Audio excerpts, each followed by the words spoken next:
Salut tout le monde, Dino Masson ici, kinésiologue. J'espère que ça va bien, que vous entraînez super fort. Je pense à vous autres tout le temps. J'espère que vous travaillez vos muscles, votre cardio à tous les jours, toutes les semaines. Aujourd'hui, je vais faire une capsule un petit peu différente. Comme vous pouvez voir, je suis en polo aujourd'hui. J'aime beaucoup parler de gadgets, j'en parle beaucoup avec mes clients. Comme vous savez, j'ai mon petit bracelet Fitbit. Je vais mettre éventuellement la petite capsule de ma revue de mon Fitbit. Mais aujourd'hui, je vais parler de la Apple Watch.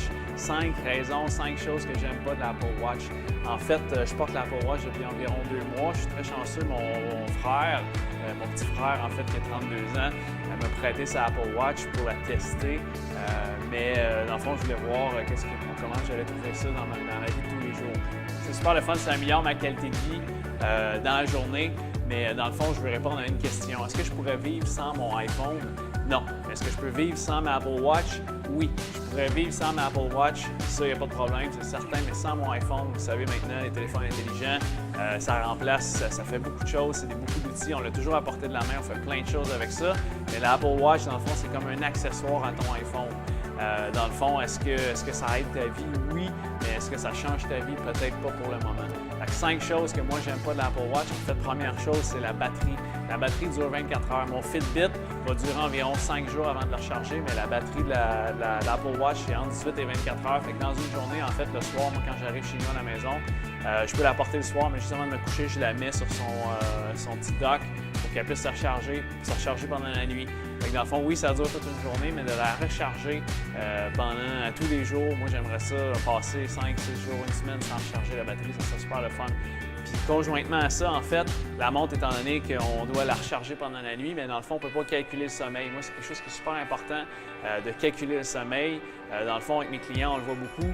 Dans le fond, ce que je veux faire avec mes clients, c'est qu'ils dorment environ entre 7 à 8 heures par jour, ce qui est la norme pour monsieur, madame, tout le monde. Mais dans le fond, moi, c'est le fun de calculer le sommeil, mais surtout la qualité du sommeil. Le Fitbit le fait très bien. Fait que finalement, je dors toujours avec mon Fitbit, mais ma Apple Watch, elle est sur la charge. Fait que le sommeil, j'aimerais ça que l'Apple Watch puisse calculer le sommeil, mais c'est pas le cas. Troisième chose que j'aime pas avec l'Apple Watch, en fait, c'est pas une montre si intelligente que ça. En fait, oui, il y a des notifications, tu peux voir qu'est-ce qui se passe, des textos et tout. Mais moi, ce que j'aimerais, c'est qu'elle soit plus intelligente, qu'elle me propose des choses. Elle me dit « Hey, t'es rendu à telle place, pourquoi pas faire telle affaire » ou tu reçois un texto. Oui, tu peux répondre rapidement, mais dans le fond, c'est déjà prédéterminé. J'aimerais ça qu'elle soit un peu plus intelligente. J'aimerais ça qu'elle soit beaucoup plus intelligente, beaucoup plus interactive, qu'elle me propose des choses, qu'elle me dise « Hey, il fait pas beau dehors », puis je regarde, puis il montre déjà la température, qu'ils savent où je suis rendu. Si je suis rendu à la maison, je pourrais, dans le fond, contrôler mes lumières avec. Oui, je pense que dans le fond, on peut le faire avec quelques applications, quelques gadgets, mais dans le fond, l'Apple Watch elle-même, dans le fond, c'est super rapide de regarder l'Apple Watch puis de jouer avec, comparativement au iPhone. Il faut sortir le téléphone de son manteau, de son sac, de sa sacoche. L'Apple Watch est directement sur son poignet.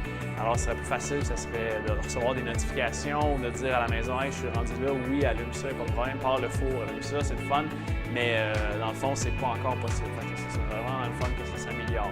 Apple, j'espère que vous écoutez. Quatrième chose que j'aime pas en fait de l'Apple Watch, c'est au niveau pour l'entraînement. C'est un super outil pour le fitness, en fait, pour mesurer les pas, la dépense énergétique, pour voir si on bouge beaucoup dans la journée. J'adore l'outil d'activité, mais c'est limité pour la musculation. Les gens comme moi qui font de la musculation, qui font des push-ups, des chin-ups, du bench, des squats, dans le fond, c'est plus ou moins facile de savoir qu'est-ce qu'on fait comme exercice, de suivre notre programme d'entraînement avec notre montre. J'ai trouvé une application, je peux le mettre en lien. En fait, l'application s'appelle Gym Addict. C'est une compagnie super brillante. C'est du monde qui ont utilisé les sensors de la montre, en fait, pour savoir quel mouvement que tu fais. Fait que dès que tu pars l'application, tu démarres, en fait, tu fais Start Workout. Start Workout, tu fais un mouvement, puis en faisant un mouvement, dans le fond, il détecte quel mouvement que tu fais. Tu peux faire des push-ups, tu peux faire des chin-ups, tu peux faire du bench, des squats. Il détecte le mouvement, puis il calcule tout de suite le nombre de répétitions. Fait que ça, vraiment, c'est excellent.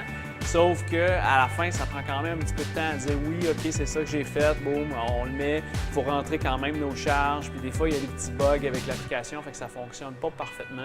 Ça fait que finalement, au bout de la ligne, je trouve que je perds plus mon temps. Je n'ai pas beaucoup de temps d'entraînement. Si mettons, tu fais des circuits d'exercice, fait que 3, 4, 5 exercices en fil, dans le fond, l'application, à chaque exercice, il faut rentrer l'exercice, puis ça, c'est quand même assez long. Mais au niveau de la technologie, j'ai été vraiment, vraiment impressionné par Gym Addict. La technologie, dans le fond, elle est elle détecte le mouvement, c'est vraiment bien fait. Sérieusement, tu peux même enseigner à ta montre quel mouvement que tu fais. Fait que c'est un mouvement un peu bizarre comme le Facebook que tu fais, qu'on peut faire. Et dans le fond, il détecte que tu fais un mouvement, tu as juste à nommer dans le fond le mouvement. Puis la montre, ensuite, elle va s'en souvenir quel mouvement c'était, puis ça, c'est très précis. Fait que ça, j'aime beaucoup ça. Mais au niveau de la musculation, au niveau des entraînements de musculation, c'est très limité. Dans le fond, encore avec l'Apple Watch. Pourtant, c'est un gadget fitness. Ça serait le fun que ce soit encore mieux. Fait que j'espère que ça va se développer prochainement.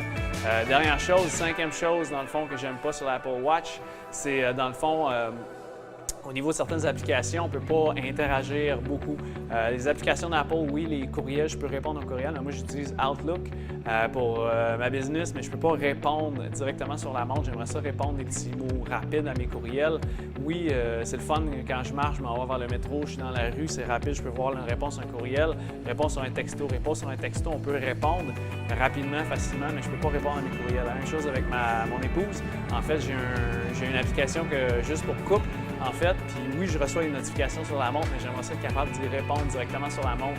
Dire OK, oui, j'arrive, parfait, 3 petits becs, bien sûr, mais je peux pas le faire avec la montre. Fait que j'aimerais beaucoup ça. Une dernière chose, moi, que j'aimerais avoir sur la montre, ça c'est la 6e chose en bonus, il l'a pas cette année, mais si l'année prochaine, l'Apple Watch, il y a une caméra, moi, je pense que ça va changer les choses.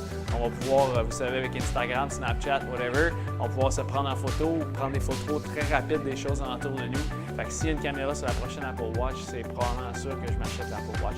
Mais le OS aussi, le système d'opération de l'Apple Watch, il faut que ça s'améliore pour devenir plus interactif. Ça s'en va vers dans la bonne direction. Il y a encore beaucoup de chemin à faire. Alors voilà, c'était ma critique de l'Apple Watch. Fait que si tu te demandes si acheter un Apple Watch cette année, il évalue bien tes besoins. Dans le fond, sois un bon consommateur, c'est pas donné, surtout avec l'échange du dollar canadien. C'est un bon achat quand même, surtout si c'est à changer l'année prochaine. Moi, je pense que l'année prochaine, ça va être une bonne année pour acheter l'Apple Watch. Alors, c'est ça. Si tu as aimé la capsule, tu peux mettre un petit pouce en l'air. Surtout, abonne-toi à ma chaîne. Dans le fond, à chaque semaine, je fais des capsules. Je le dis encore, au mois de janvier, je prépare quelque chose, mais plus loin, au mois de décembre, je vais vous l'annoncer bientôt, juste avant Noël. Ce week-end, moi, je pars pour Québec. Je vais passer un petit week-end en Charlevoix avec mon épouse, prendre ça plus relax, ça va nous faire du bien, il faut prendre du repos de temps en temps. Puis on se reparle la semaine prochaine pour une nouvelle capsule. Puis surtout, je te dis, bouge mieux.